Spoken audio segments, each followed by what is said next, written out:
गेल्या अनेक वर्षांपासून नायगाव बेडीड चाळीतील रहिवाशांचा प्रश्न असेल किंवा पोलीस हाऊसिंगचा प्रश्न असेल, आपण सातत्याने पाठपुरावा करत आलात. मात्र आदित्य ठाकरेंच्या माध्यमातून वक्तव्य केलं जातंय की देवेंद्र फडणवीस हे कालिदास कोळंबकरांना फक्त या सर्व कामांचं श्रेय देण्याचं काम करत आहेत. सर्व काम हे ठाकरेंच्या कार्यकाळात पूर्ण झालं असल्याची प्रतिक्रिया आदित्य ठाकरेंकडून देण्यात येते. मला एवढंच सांगायचं आहे, आदित्यना त्यांचा जो जन्म आहे ना,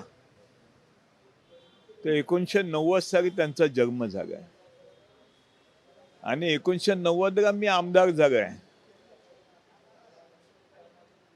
आणि मी आमदार झाल्यापासून पोलीस हाऊसिंगचा प्रश्न मी भांडतो आणि मांडतोय. ह्यांचा जन्म पण नव्हता आणि ह्यांनी मला सांगावं हे वाईट वाटतंय, बाकी काय नाही. कारण मी बाळासाहेबांचा शिवसैनिक आहे, बाळासाहेबांच्या विचाराचा शिवसैनिक आहे. आई वडिलांनी मला जन्म दिला, परंतु राजकीय जन्म हा बाळासाहेबांनी दिलाय आणि साहेबांच्या प्रेमापोटी मी जास्त यांच्यावरती काही बोलू शकत नाही. मला एवढंच सांगायचं आहे, मी सांगेन तर अजून भयानक काही गोष्टी आहेत, पण मी सांगणार नाही.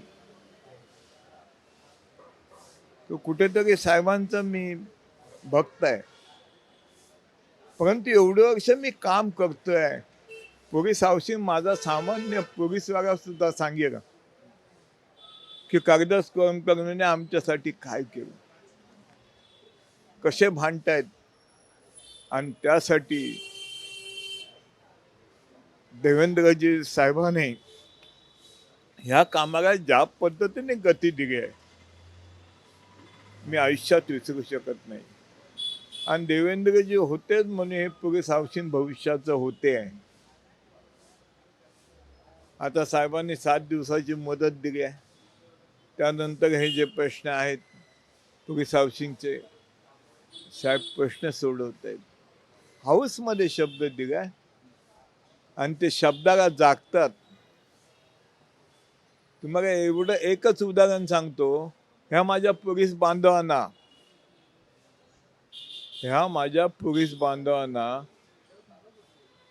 2232 पोलीस बिडीच आहे ती.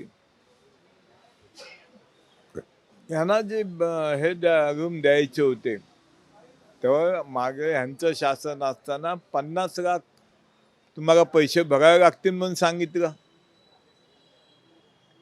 त्यावेळी मी त्यावेळेच्या मंत्र्यांना सुद्धा मी सांगितलं की कृपा करा आणि हे एवढी जी अमाऊंट आहे ती अमाऊंट कमी करा. एवढे अमाऊंट माझा पोलीस बांधव भरू शकत नाही. उद्या एखादा माझा पोलीस बांधव रिटायर झाला, मग त्याला 12 लाखाची सर्व्हिस मिळते. आता 12 लाखाची सर्व्हिस मिळत असेल, तो हे 50 लाख कुठून देणार? उद्या फॅमिलीचे दागिने घाण ठेवले तरी 50 लाख होऊ शकत नाही. अशा परिस्थितीमध्ये हे अमाऊंट कमी करा म्हणून मी त्यांना सांगितलं, परंतु ऐकायला तयार नाहीत की कोळंबकर हे प्रपोजल होऊ शकत नाही असं मला सांगितलं. नंतर मी येऊन उपोषणाला बसलो. उपोषणाला बसल्यानंतर 2 दिवसात 25 लाख कमी झाले. 25 लाख कमी झाल्यानंतर देवेंद्रजी उपोषण सोडण्यासाठी त्यांना आमंत्रण दिलं. तर साहेब काहीतरी कोल्हापूर, नाशिक आणि पुण्याला जाणार होते. 2 दिवस मुंबईत ज्या दिवशी उपोषण त्या दिवशी ते निघणार होते सकाळीच. तर साहेबांनी सांगितलं की कालिदास मी असं असं जातोय, तर जरा समजून घे. चालेल साहेब, मग 2 दिवसांनी तुम्ही येणार ना, 2 दिवस उपोषण वाढवतो. तर साहेबांनी मला सांगितलं कालिदास मग मी जाता जाता येऊन जाऊ का? मी या. आणि जाता जाताच देवेंद्रजी साहेब येऊन गेले, उपोषण सोडण्याचा प्रयत्न केला आणि मी माईकवरती त्यांना शुभेच्छा दिल्या. शुभेच्छा दिल्यानंतर साहेबांनी अजून 10 कमी केले. म्हणजे एकूण नाही म्हणते तरी 50 लाखामध्ये 35 लाख कमी झाले. 35 लाख आणि 15 लाखामध्ये 2224 पोलिसांना 500 कार्पेट दिलं.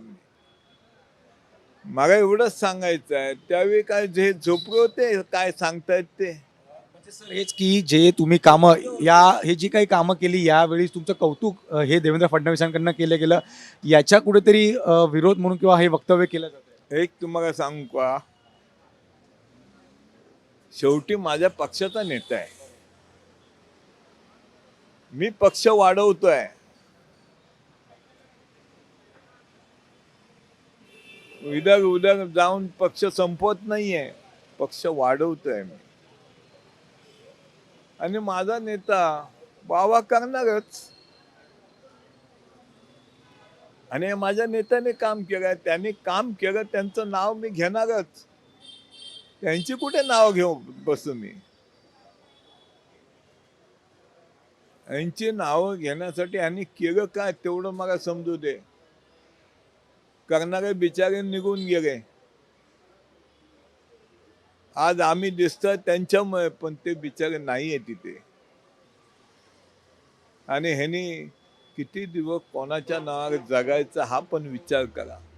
साहेब एक शेवटचा प्रश्न करतो. असं अनेकदा आपल्याला पाहायला मिळतंय की प्रकल्प असेल किंवा मग नागरिकांसाठी जे चांगली कामं ही केली जातात याच्यात विरोधकांनी सत्ताधाऱ्यांमध्ये श्रेयवाद हा मोठ्या प्रमाणावरती होताना पाहायला मिळतो. त्यामुळे ह्या संदर्भात तुमची काय प्रतिक्रिया? मी ह्या मताचा आहे. तुम्हाला एक सांगतो की किती झालं, किती तुम्ही चांगलं काम करा, किती मोठं काम करा, विरोधक हा तुमचं काम चांगलं हे सांगणारच नाही आयुष्यात. आणि ज्या दिवशी तो सांगेल तुम्ही हे चांगलं काम केलं, त्या दिवशी त्याच्या पाठीमागचा जो बोजा असतो ना तो निघून जाणार. त्याच्या पाठीमागे जी माणसं उभी असतात ती निघून जातील. आता त्यांना ती माणसं थांबवण्यासाठी विरोध करावाच लागतोय. ते किती चांगलं काम असू दे, ते विरोधकाचं काम विरोधक करणार. आणि त्यांनी त्यांचा तो धंदा चालू केला. पाण्याच्या बाबतीत पण तोच धंदा त्यांचा आहे. हे कुठे होते एवढे दिवस? पवार साहेबांचं नाव दिलं त्या हे जे तुम्हाला माईक वरती सांगत होते ते होते कुठे? का ना त्यावेळी विरोध केला? मी स्वतः हाऊसवरती अंगावरती घेतलं, पण आदर त्या अंगावरती घेतलं हेही सांगतो. आणि पवार साहेबांचं नाव मागे घ्यायला सांगितलं. कालिदास आयुष्यामध्ये शब्दाला जागतो, शब्दाशी गद्दारी नाही करत, आणि त्या पद्धतीने मी काम केलं. निश्चितच खूप खूप धन्यवाद. तर आपण बघतो की शब्दाला जागणारा नेता म्हणजे आमदार कालिदास कोळंबकर अशी वक्तव्य स्वतः कोळंबकरांच्या माध्यमातून करण्यात आलं. त्यामुळे आदित्य ठाकरेंचे जे काही वक्तव्य त्या ठिकाणी केले जाते, पोलीस हाऊसिंगसाठी जो प्रश्न उद्धव ठाकरेंनी त्या ठिकाणी उपस्थित केला किंवा उद्धव ठाकरेंच्या कार्यकाळात पूर्ण केला गेला, यावरती सुद्धा थेट उत्तर हे आता आमदारांच्या माध्यमातून समोर येते. व्हिडिओ जर्नलिस्ट राजेश धोत्रेसह मी जय पवार, जय महाराष्ट्र, मुंबई.